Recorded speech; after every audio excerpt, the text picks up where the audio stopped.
you can see a 6-fingered handprint. 1, 2, 3, 4, 5, 6. And then there's a slope right in here.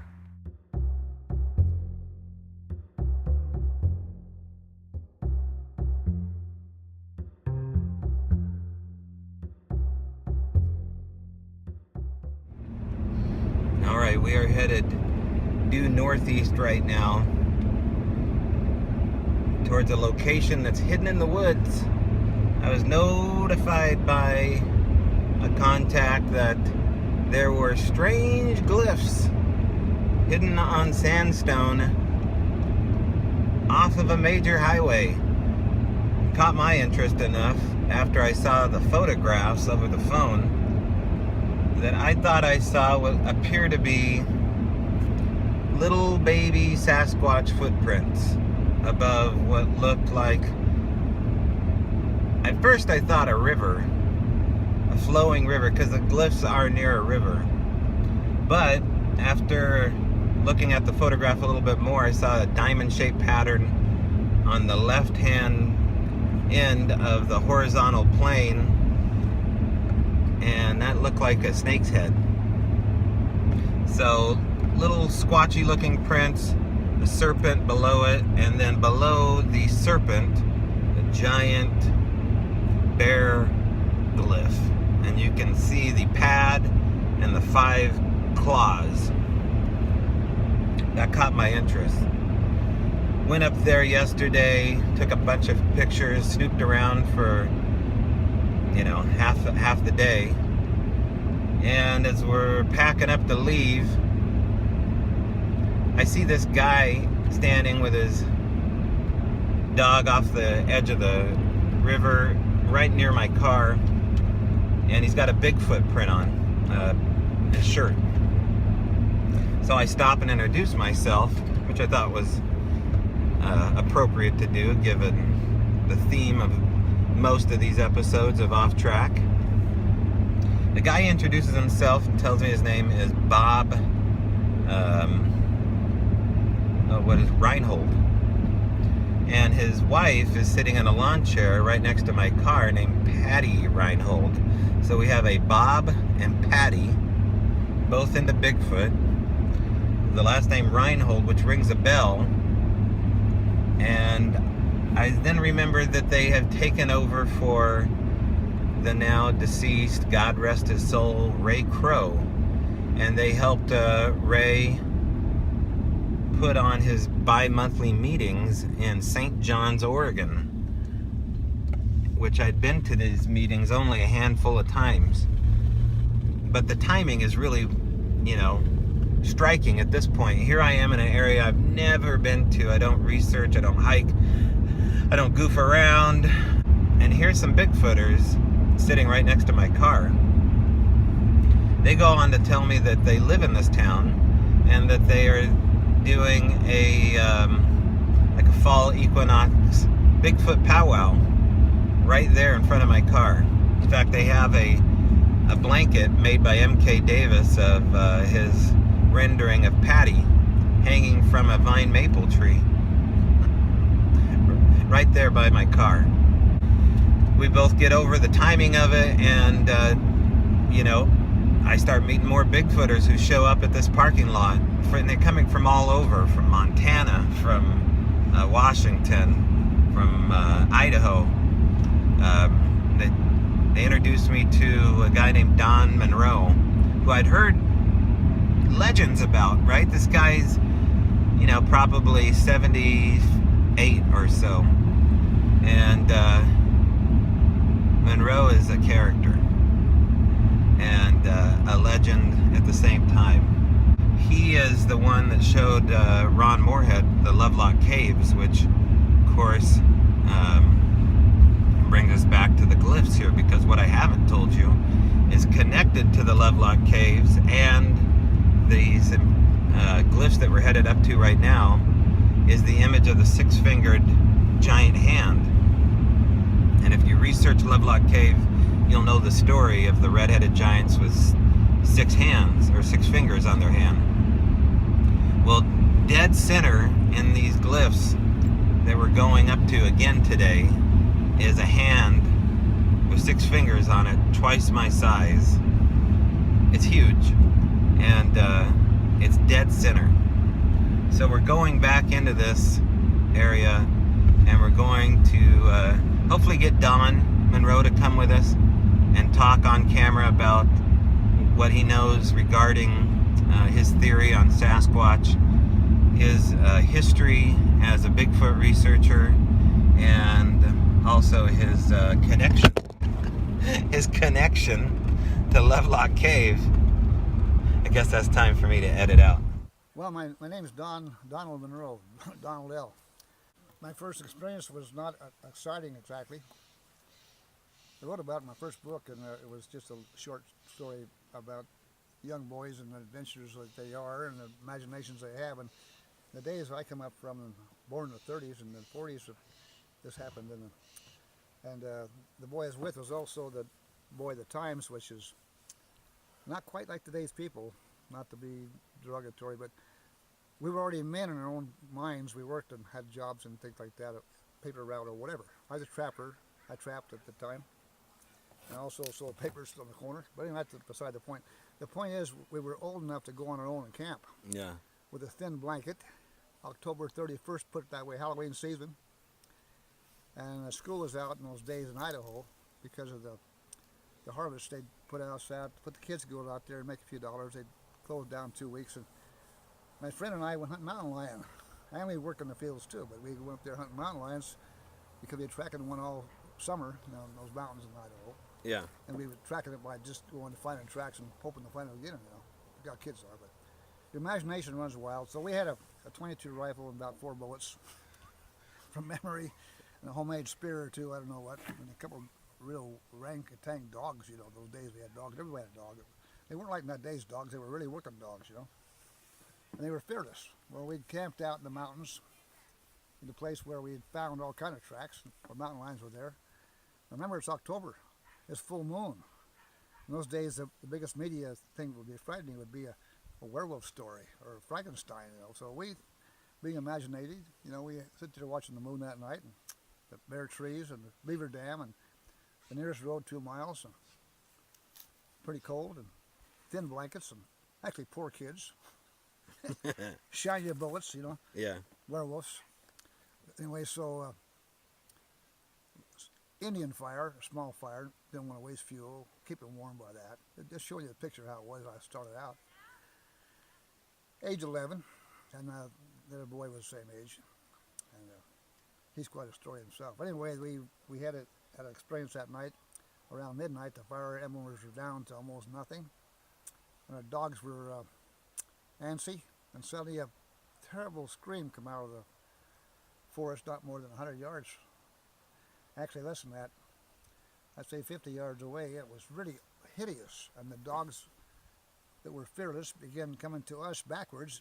I look at that direction and growling, and the dogs were even enemies among themselves. They'd fight, but they were this time got along. And they come up to our laps and sat there and growled, and the noise continued for quite a long time. Well, not a long time, maybe 2 or 3 minutes.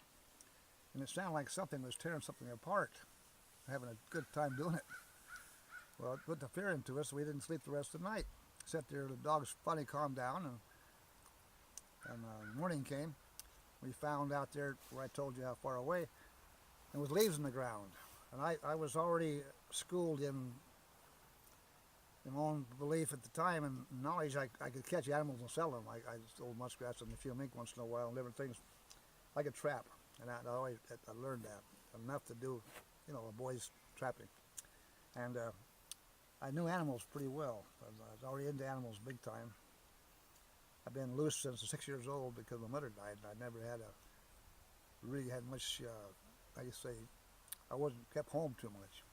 Wandered with, So anyway, the sheep, it killed a sheep. And people who know sheep know that sheep will stay in one place a long time when they're abandoned, within a few yards. And they'll graze until the coyotes kill them or somebody comes and gets them or whatever. They don't come and get them. These are sheep that are just let go. The herders pass them up and leave them behind.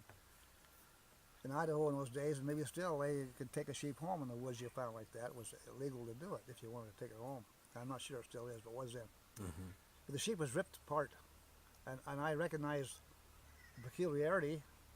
It was about a 20-foot radius, and I didn't put this together till lately. I mean, many years later. But it was done in such a way that it made no sense. I couldn't find tracks because there were leaves everywhere. And blood was everywhere, the sheep blood, you know, and the wool strewn around. And we were both concerned, but that's as far as it went. You know, he didn't think about it as hard as I did, probably, but I thought about it a lot. Well, the next thing I knew, I was with the Indian tribes out there in Pocatello at the time, Idaho, Fort Hall, and I'd go out there, and I was accepted by the tribe as to ride the horses and have fun with the kids and go fishing out there in the reservation, even though that I was a gringo, you know. Yeah. And I got along fine, and I watched the ladies tan their skins and rain tan, all kind of things. Young as I was kind of educated to the Wild West left over. What's left to possibly be there then, you know? Yeah. And watch their bead and so on. When they talk about Sasquatch stories, not using that word. The other tribe and don't want to communicate with them. They know about them, and they drew a face for me, a picture. I have my first book I wrote in 2001. On the cover is their picture they drew for me from their depiction of what they might look like in some cases. And that picture was kind of near and dear. I hadn't seen one yet. Okay, now I want to ask you, Don, about earlier we were talking about the caves yesterday, and you were interested in what looked like a serpent, and you had a theory about Bigfoot and snakes and serpents. Well, that's you want to know now? Yeah, I want to know what you think you saw in that cave. We're going to go, he and I, in a few minutes, or when the kids want to go along, they're welcome. I don't care. Their cameras and take pictures of the petroglyphs I've already seen before, but not as well as he's taken pictures. Mm-hmm. What is your name? Toby. Toby Yeah. took pictures I saw yesterday were more than amazing. I had never realized the importance of what he has in that defined, beautiful photography he'd done with the camera. I just got one a couple of days ago myself to take along. But I've been there before and seen the tracks of the Sasquatch, absolutely, and the six fingers and so on. But I didn't notice the snakes. Well, it just happens that by gosh and by golly that we met here in this camp last night, and we got this in common. But I just come out of a cave for the second time this month, where we found a rattlesnake. Was a pet. Well, I'm going into detail here. It's too much. It's just not. I found a place where 4 hominids, wild feral people, call them what you want to, identify them how you have to, without being seen or sleeping. And there's a snake in there. Well, I found that July 1st and 2nd. And then all the way to 52 days later, to give them a reprieve and not to frighten them off, I went back in another fella. And there's 3 witnesses to this, besides myself. Well, the same snake's still there. And he was coiled around a certain bunch of rocks in there, and like a pet. And he wasn't even rattling, and he wasn't docile in that respect enough that I understand rattlesnakes, and they don't always act that way. But he was pretty good. And I didn't get too close. I don't kill snakes, don't even kill them. Right. So what made you think that he was a pet? His actions. He stayed in the same locality like he's used to it, like his home ground. He'd been there a while. And snakes have that kind of peculiarity. They get into a place and they like them, and they go off and come back. They eat them only a few times a month, you know. And so if there was wild people in there, and I think there was, I know there was, in fact, they could feed him a mouse here and there, and I'd be fine. They could catch rats. They catch their own kind of rats. I think he's kind of a cave pet to keep the place clean. I would put it like that. Okay. You know, and I've seen this in ranches where people have snakes and they take care of the gophers and so on. I don't know where to go with this, but that's our uncommonness. We're going now to take pictures of the petroglyphs, and they show a snake on there that's obvious to be noticed with them. And I didn't get dwell on it until I see pictures myself more, but it is very telltale of possibility of snake association with Bigfoot, Sasquatch, wild people, call them what you want to. To me, they're not Bigfoot necessarily. It could be more than one thing. There are more than one thing to blame for that. What's your theory with India? I won't go there too much, but it's a recent theory because of, I need to talk to Ron Moorhead on this, but I've heard what I think is their lingo too, some of their vocalizations in more than one way.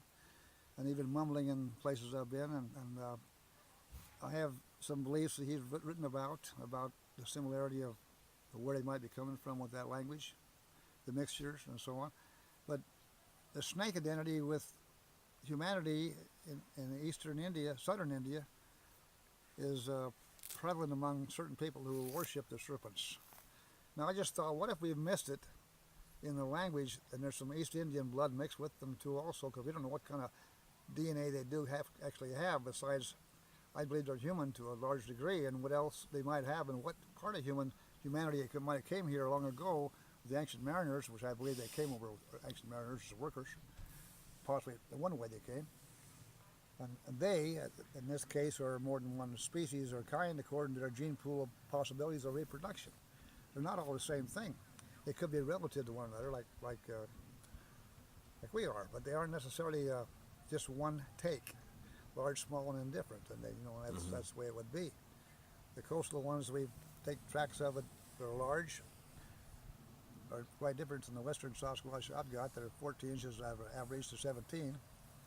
And some of them I've heard of as being as big as 24 or 25. And they are questionable about Sasquatch to me. They're more like a giant. That's another topic, but I'm into that too a little bit, and that recently in those studies. But right, and you're the one that showed Ron Lovelock Caves. So Ron Moorhead, yeah. Yeah, so you're familiar with the six-fingered hand. Oh yeah, absolutely, for a long time. Yeah. It's also prevalent in Asia too. They got that on the rocks in Tibet. Oh, I didn't know that. They got it in Utah, down in the caves down below St. George down there, the six fingers. Then you got it in the writings of Buffalo Bill, in his journals, about the six fingers and the Indians looking for those on people when they say how.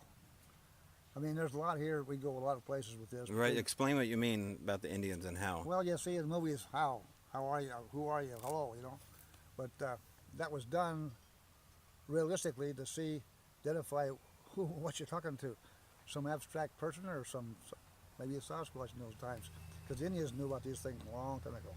There's hundreds of petroglyphs that show possibility of six fingers and even four. I know too much, and not enough. And in fact, I know so much. In fact, I hate to even talk about it because people aren't ready for some of the things I come up with. But I've been living with them in one sense, eating like they do sometimes. Well, explain that. You say you were eating like them, and you told me a little bit about it. The last 2 weeks, I got some corn down in Oregon here, crossing the desert over here, out of a field about to burn up in the fire.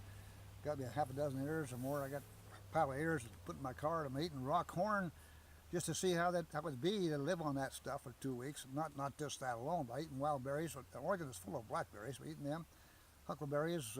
I know the berry family. Every one of them, I've been eating that stuff and other food too. But I've been kind of dwelling on water and natural foods, and I don't feel different or maybe better.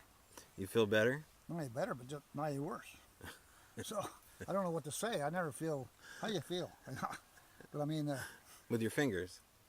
How do you feel with your fingers? That's what my grandfather used to say. I've been ill for quite a while. In one sense, I've had snake bite, I've had heat stroke, I've had heartbreak, bad attitude. I mean, who knows? But I've been down for a long time. Since 2012, I put my last book out in Hawaii, and then I got bit by a snake shortly after. Long story short, I've been down for quite a while. So in your estimation, you believe these, the petroglyphs we're going to go look at, you think that the glyphs are not only legitimate, they must be. They are. They're legitimate, but they depict the baby feet on top of the bear there. Why would they put the Sasquatch feet above the serpent, and then why would they have a bear print below the snake? It might be, and it's just hypothetical, but it's possible they're trying to tell you there's snakes in the area at that time. Our geological situation here isn't the same as it was eons ago.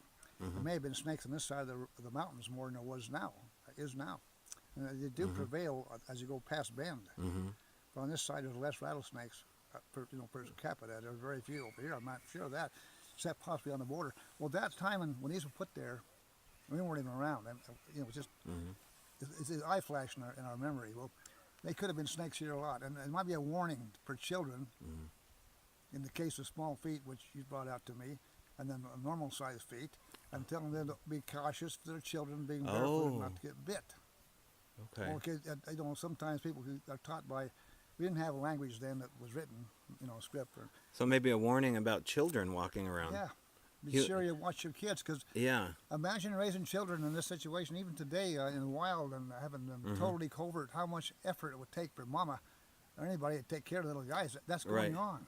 Or okay, so would it be possible that it was a warning for Bigfoot, a warning for snakes, and a warning for bear? Not for snakes necessarily. No. I don't think they're that intelligent, but they might be a warning of the kind. What would the relationship between Sasquatch and the bear be? Do they have? They're bears and Sasquatch. I can tell you a lot about that if I had time, and there's not time here. They're arch enemies as far as the food chain goes, and I think Sasquatch killed cub bears. I'm pretty sure of it, and I wouldn't doubt the bears would kill a larger one if it had to in self-defense against getting the how you say one-on-one. And I do think that they have a real, not a combat exactly, but they are territorial too, like the bears. They don't migrate. This is a misconception. They migrate only with the food chain. When it's available in the area, they remain as long as their sanctuary is not bothered. As long as you don't discover them, they're so intelligent for survival, they can pick where they step. When they make a mistake, they might find a track. Okay. Or they overlook the possibility of even finding one. And primarily in Oregon, you can find large areas, Idaho, Montana, same way, Nevada too, Death Valley. There's not a chance for a track, hardly, unless they scoot the rocks aside. We found where they sat down in the Death Valley and left their rear end down in the dust. It's on film in MK's collection, Davis. Yeah. But so let me ask you this, Don. What do you? We're going to close up the video here, so I'll ask you this last question. Well, your belief in what Sasquatch is has probably changed from since you were a little kid to where you are now. So at this time, what do you believe they are? And I always believed they were the same thing too, even in spite of what they told you. I'd seen the Patterson film immediately. I was not a doubter at all of having human hominid blood, and opposed to. And I've been a bear guide, hunting guide for years. I used to be for bears. I know bears well, and no bear can walk on hind legs. They can stand up, but they can't take one step. They're not built, and their anatomy, their bone structure can't even handle a step forward. They go down and up and down and up. It's a fallacy to say they walked off their hind legs and they're a bear. But the Sasquatch is probably a mixture of humanity, overlooked since the day one of humanity. They're back in Asia, Eurasia, and as far as Australia, I've even been down there on the Yowie, and found tracks synonymous, exactly look like ones in Montana and Idaho. I got them on my collection, that are just exactly the same, almost within person to person. They're close enough. And I went down to Australia and spent 6 weeks in the Pilliga scrub down there, which is the jungle, and the outback in 2006, and spent some time down there enough to satisfy my needs and know that there are Sasquatch type things down there in the Yowie. 2 kinds is possible. There's more than, I think there's 4 kinds here. I've seen 6 in my life, and that's over 60 years of looking. So you think Sasquatch is a human hybrid? Is that fair? Very likely, but I turned into DNA. That's the last thing I'll say, I guess. Ray Crow put it into France to a laboratory back in about 2005. From the same area I told you I just come out of. And the email came back to Ray and then to me, and 6 months later, which was kind of late, but I got it back. He says, and they said, where in the hell did Don get this DNA? It was a woman named Yvette, from memory. Yvette was her name. I got that email copy home. But Yvette says, we never saw this before in a laboratory, never saw it before. And it's a Y creature, not XY. How in the heck is that possible? She said, we think it's a male, of course, but where did he get this? Well, I can get the message back in time to go back before the snows came. And that DNA is still out there in question. I've turned in many things that's been deemed to be unknown creature. But there's nothing to compare it to, and including the time I took one to Jeff Melvin one time. Right. And this doesn't fly because you can't compare it to something. There's not a way in the world. And then Henry Fernback sent back a text to me, says, looks like a winner for Sasquatch. And I never saw it written before like that. And Ray was excited about it. Ray, he says, but except I can't say it was because, paraphrased, because of, here's the reasons. He mentioned all the things about the dirt. He said, dirt tells me it's what it is, but he says, it's so filthy, but yet it's also so peculiar. And this before we had the Mandela identifications like we have now. They couldn't get DNA from unless they got the root of the hair. He says he was adamant about it being a winner for Sasquatch. That's just all I can say. It never did gel because Henry's gone. Don and I are headed back into the cave here so he can give some instruction over what we're possibly looking at. And once we get in there, we'll be able to better understand and film up close. That's what I told you about. Yeah, so what is that? Bear and berries. That small bear? Yeah, and it's berries. It's eating the blackberries. So that's I've never seen bear scat that tiny. No, I know, but there's cubs too, you know. Cubs. And why are they doing it on a rock? Good question. But that's also what Sasquatch do too. But they do it on flat rocks, and they can throw it. Yeah, so he's saying that Sasquatch poop on a rock, and then they get rid of it. They can, and in the desert areas where you have rocks and shale, that's why you don't find the scats. They call it scats politely. So is this a handprint here, Don? See the lines? Yeah, that is. 8-inch finger, notice that? I got casts that size. I've got 8-inch finger casts. So long fingers. Mm-hmm. And guess what? This here represents these flexion creases in the spines. They don't know how to do it, but here down here below it shows that. Yeah. And in antiquity of people's understanding of anatomy, they did well. I mean, think about that. Right. Here, Toby, what's interesting, I got casts. They show the same kind of fingers, the same kind of length.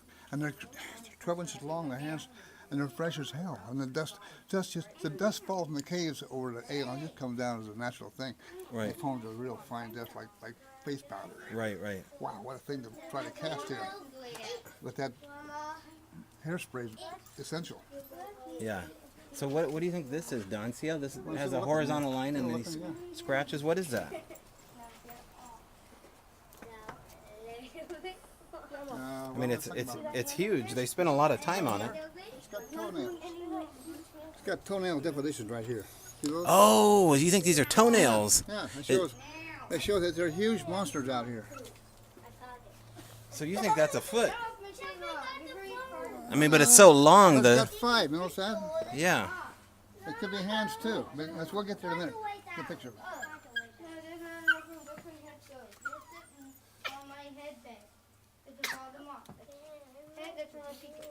I didn't see that before. He's saying, notice how these almost look like toenails? Yeah, well, it could be that too. Yeah. But toenails, this is more like fingernails. But what's interesting is, if it's a left foot if it is. Yeah. It's a left foot if it is, because that's bigger. Yeah. It could be a foot resemblance, because they're very primitive in what they're doing. Yeah. And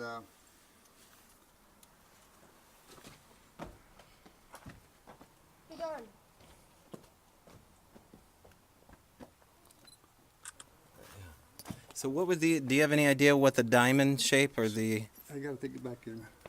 Why would they be doing diamonds? Might be snakes too. Oh, okay. A diamond back. Okay, I got you. It might be. That's just a might. We don't know. But over here, snakes for sure. Yeah, snakes here. Here's snakes right here. And here's the one of snakes. This is the one you have. That. Yeah. Yeah. What do you think the little prints are? They're Sasquatch. Maybe Sasquatch. These are footprints and handprints of the Sasquatch. They aren't all as tall as you think they are. Some of them are short like you and I. And the Great Western Sasquatch. This looks like a bear print with the scratches. And I found the same thing in North Idaho, bear and Sasquatch in the same rock.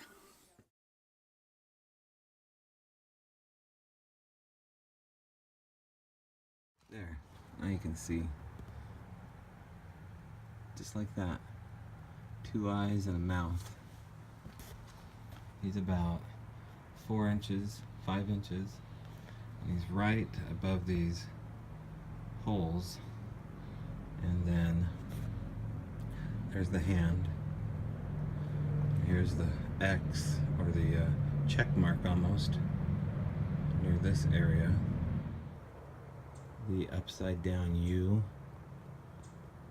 And then, where's that other one? Right there. There and there. Some more very interesting artwork. Okay, more tracks. Those look like bear. You see it here and here. But look at this. That looks like a cross inside one of those half moon shapes. That looks a lot like an X or a cross, but since it's standing up, it is the highest point too on the cave drawings. See, there it is, and all of the other drawings are below it. I don't see any drawings above that X or cross in the U. See this white line? Where's my finger? This line here, this erosion line. Through the last couple hundred years, this site has been slowly excavated by locals that know about it. So, dirt was there, artifacts were in here, and now artifacts are all in here. And when I mean artifacts, I mean arrowheads, crystal flints, jasper flints. They're everywhere. You shouldn't dig for them, but I know for a fact they're off that slope there. Right, Samson? Say hi, Samson.